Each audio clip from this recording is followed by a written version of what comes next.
তো জীবনে বরকত কিভাবে আসবে, প্রোডাক্টিভিটি কিভাবে বাড়াবেন, যে অল্প সময় অনেক কিছু করতে পারেন, কিভাবে করবেন আমি কয়েকটি পরামর্শ দিতে চাই এবং আমার ব্যক্তিগত অভিজ্ঞতা আছে। আর এই পরামর্শগুলো হাদিসের আলোকে কয়েকটি কাজ করতে পারেন আপনার প্রোডাক্টিভিটি বাড়ানোর জন্য। আলহামদুলিল্লাহ, আমি আমার বাসায় আমার ফ্যামিলির সদস্যদের এটার উপর উদ্বুদ্ধ করেছি, তারা আমল করে। আপনি কিছুদিন এটা করে দেখেন, দেখবেন আপনার জীবনে কি পরিমাণ বরকত এসেছে। আমার বয়স 21 বছর, সকাল থেকে রাত পর্যন্ত সময়টা কিভাবে প্রোডাক্টিভ ভাবে কাটাবো, আমার টাইম ম্যানেজমেন্ট কেমন হবে, খুব দরকারি একটা প্রশ্ন করেছে। প্রোডাক্টিভিটি আমাদের জীবনে বরকত, এটা অনেক গুরুত্বপূর্ণ একটা ব্যাপার।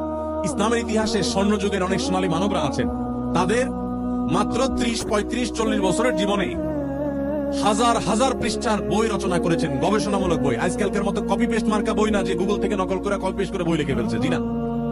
তখন গুগল আর নেট ছিল না, লাইব্রেরি থেকে পড়াশোনা করে নিজেরা গবেষণামূলক গ্রন্থ লিখেছেন। 10 ভলিউম, 20 ভলিউম, 30 ভলিউমের এক একটা বই, এক একটা আলমারি হয়ে যাবে। 30-40 বছর বয়সে এত বড় বড় বই লিখে ফেলেছেন। আর আমরা অনেকে আছি 30-40 বছর বয়সে ওই বইগুলো পড়েও শেষ করতে পারবো না।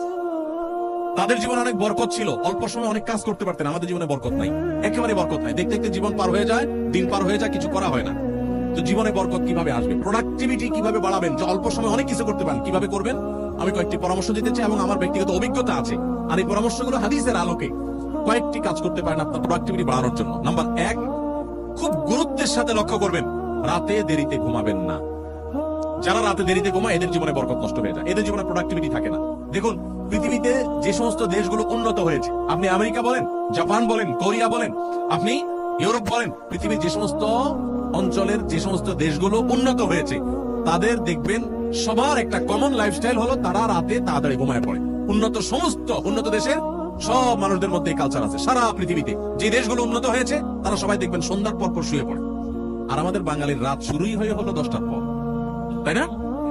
আমরা অফিস আদালত থেকে আইসা বাসায় রিমোট নিয়ে জামা টামা খুলে ধুইয়া বৈশা, এরপরে আমরা আয়সার নামাজ যদি পড়ি নামাজি হই, আর বেনামাজি হলে তার কোনো কথাই নেই।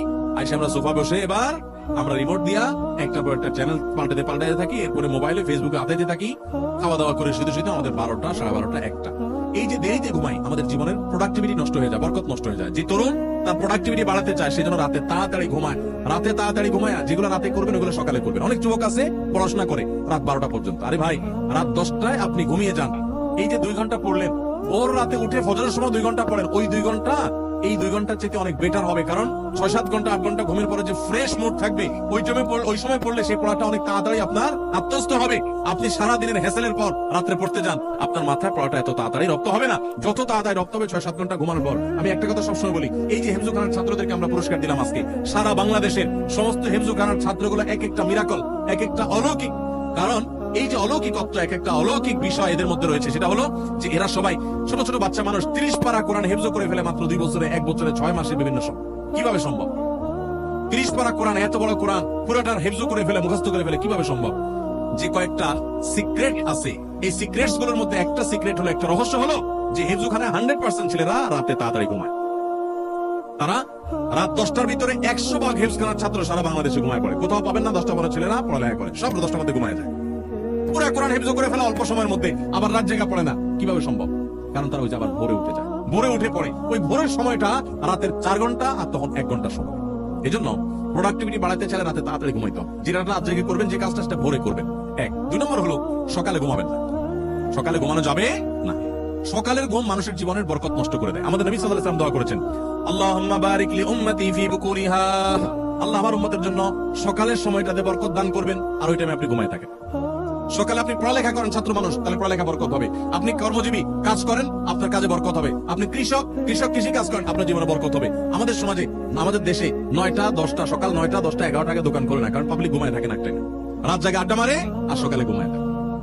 ঠিক না ভাই? ঠিক। আমাদের প্রোডাক্টিভিটি নষ্ট হয় এই কারণে। আপনি কিছুদিন এটা করে দেখেন, দেখবেন আপনার জীবনে কি পরিমাণ বরকত এসেছে। আলহামদুলিল্লাহ, আমি আমার বাসায় আমার ফ্যামিলির সদস্যদের এটার উপর উদ্বুদ্ধ করেছি, তারা আমল করে রাতে তাড়াতাড়ি ঘুমায় পড়ে। 10টার ভিতরে সবার ঘুম শেষ, আর সকালে কোনো ঘুম নেই। ভোর থেকে উঠে যার যার কাজে সে লেগে যায়।